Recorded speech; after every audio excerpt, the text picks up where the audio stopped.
If you're watching this video, you've probably found yourself in the same predicament that I was in. You've bought a Vidmar cabinet off of an auction, it's unlocked, you don't have the keys, and you really like to have a key for it.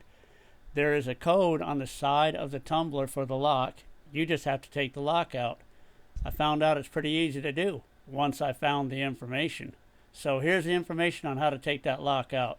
Make it a little easier for you than it was for me.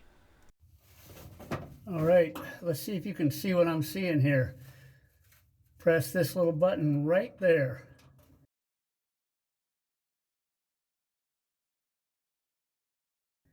Put a screwdriver in the key slot.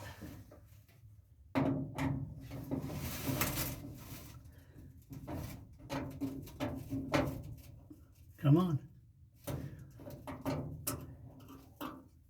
Line it up with the two tabs.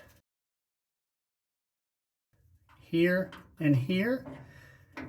And the lock slides right out. And then you can read the little code right there on the side of the lock. Well, it's really easy to do once you find the information on how to do it. This is my temporary lock mechanism until the keys come in. If you found this helpful, give it a thumbs up, share, subscribe. Thanks for watching.